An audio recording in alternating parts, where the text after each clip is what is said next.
Right, ఇక రాజన్న సిరిసిల్ల జిల్లాలో విద్యా సంస్థల బస్సుల్లో ఫిట్నెస్ సర్టిఫికెట్లతో పాటు ఫస్ట్ ఎయిడ్ కిట్, అలాగే అగ్నిమాపక పరికరాలు, సీసీ కెమెరాలు ఉన్నాయో లేదో ఆరా తీస్తున్నారు ఆర్టీ అధికారులు. ఇక నిబంధనలు పాటించని వాహనాలకు భారీగానే జరిమానాలు విధిస్తున్నారు. ఇక విద్యార్థుల భద్రతే తమకు ముఖ్యమంటున్న జిల్లా రవాణా శాఖ అధికారి శ్రీనివాస్తో మా correspondent Raju face to face. సెలవుల అనంతరం స్కూల్స్ తిరిగి పునఃప్రారంభమైన నేపథ్యంలో రవాణా శాఖ అధికారులు అయితే స్కూల్ బస్సులపై అయితే ప్రత్యేక దృష్టి అయితే సారించారు. ఉమ్మడి జిల్లా వ్యాప్తంగా ఇటు పెద్దపల్లి, జగిత్యాల, రాజన్న సిరిసిల్ల జిల్లా, కరీంనగర్ జిల్లా వ్యాప్తంగా కూడా రవాణా శాఖ అధికారులు ప్రత్యేక డ్రైవ్ నిర్వహిస్తూ స్కూల్ బస్సుల ఫిట్నెస్లు వాటిపై తనిఖీలు కూడా చేపట్టడం అయితే జరుగుతుంది.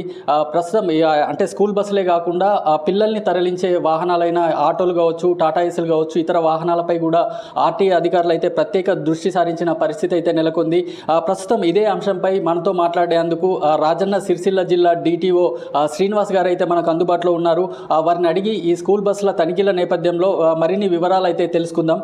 సార్ చెప్పండి, జిల్లా వ్యాప్తంగా ప్రస్తుతం స్కూల్ బస్సులు తనిఖీలు చేస్తున్నారు. మీ దృష్టికి ఎలాంటి ప్రాబ్లమ్స్ వస్తున్నాయి అండ్ ఫిట్నెస్ లేని వాహనాలపై మీరు ఎలాంటి చర్యలు తీసుకుంటున్నారు? అందరికీ నమస్కారం.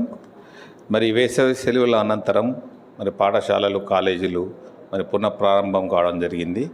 మరి వాహనాలు, స్కూల్ బస్సులు ముఖ్యంగా మరి పాఠశాల విద్యార్థులను తరలిస్తారు కాబట్టి, అలాగే ఆటోలు కావచ్చు, టాటా ఏసీలు కావచ్చు, కాబట్టి ఫిట్నెస్ లేనిదే ఆ వాహనాలు తిరగడానికి అనుమతి ఉండదు. ఫిట్నెస్ లేకుండా వెహికల్స్ తిరిగినట్టయితే వాటిపై చట్ట ప్రకారం, మోటార్ వెహికల్ వాహనాల చట్ట ప్రకారం తప్పకుండా చర్యలు తీసుకోవడం జరుగుతుంది. ఎట్టి పరిస్థితుల్లో వాహనం ఫిట్నెస్ లేనిది మరి వాహనం తిరిగినట్టయితే స్కూల్ బస్సు డెఫినెట్గా దానిపై చట్ట ప్రకారము వాహనం సీజ్ చేయడము, తగిన ఫైన్ వేయడం కూడా జరుగుతుంది.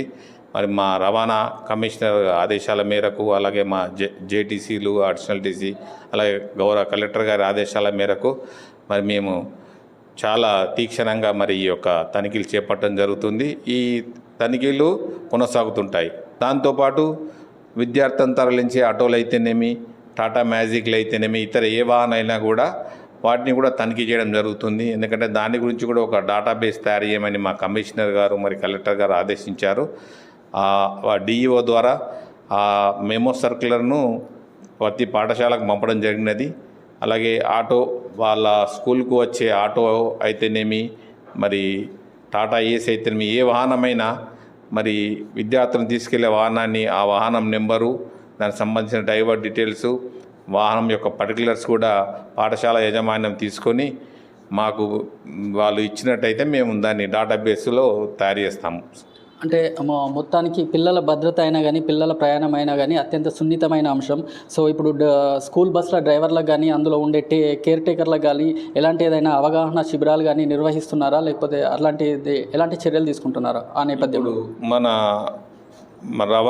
మన రాజన్న సిరిసిల్ల తీసుకున్నట్టయితే ప్రతి స్కూల్ బస్సు డ్రైవర్ కూడా మన ఐడిటిఆర్ ఉంది కదా, మన ఇంటిగ్రేటెడ్ డ్రైవింగ్ స్కూల్ ఉంది మన సిరిసిల్ల, మన బద్దెనపల్లి ఉంది కాబట్టి అక్కడ కంపల్సరీ 3 days ట్రైనింగ్ ప్రతి డ్రైవర్కి ఇప్పించాము.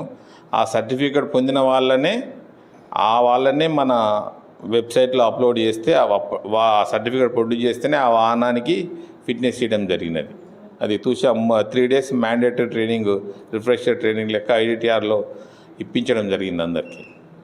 అలాగే వేరే జిల్లా వాళ్ళు కూడా మెదక్, సిద్దిపేట ఆ జిల్లాల నుంచి కూడా అక్కడ ఐడిటిఆర్లో ట్రైనింగ్ తీసుకుంటున్నారు. అది ప్రభుత్వమే మ్యాండేటరీ చేసింది. అది మొత్తానికి పిల్లల భద్రత విషయంలో కాబట్టి ఎలాంటి నిర్లక్ష్యాన్ని ఉపేక్షించేది లేదంటూ కూడా శ్రీనివాస్ గారు చెప్తున్నారు. అంతేకాకుండా విద్యా సంవత్సరం మొత్తంలో కూడా అప్పుడప్పుడు ఈ తనిఖీలు ఉంటాయి, వీటిపై ఎల్లప్పుడూ నిఘా ఉంటుందంటూ కూడా డిటిఓ శ్రీనివాస్ గారు చెప్తున్న పరిస్థితి ఇది. రాజన్న సిరిసిల్ల జిల్లాలో స్కూల్ బస్సుల తనిఖీ నేపథ్యంలో పరిస్థితి. కెమెరామెన్ కార్తిక్తో రాజు, ప్రైమ్ 9, ఉమ్మడి కరీంనగర్ జిల్లా నుంచి.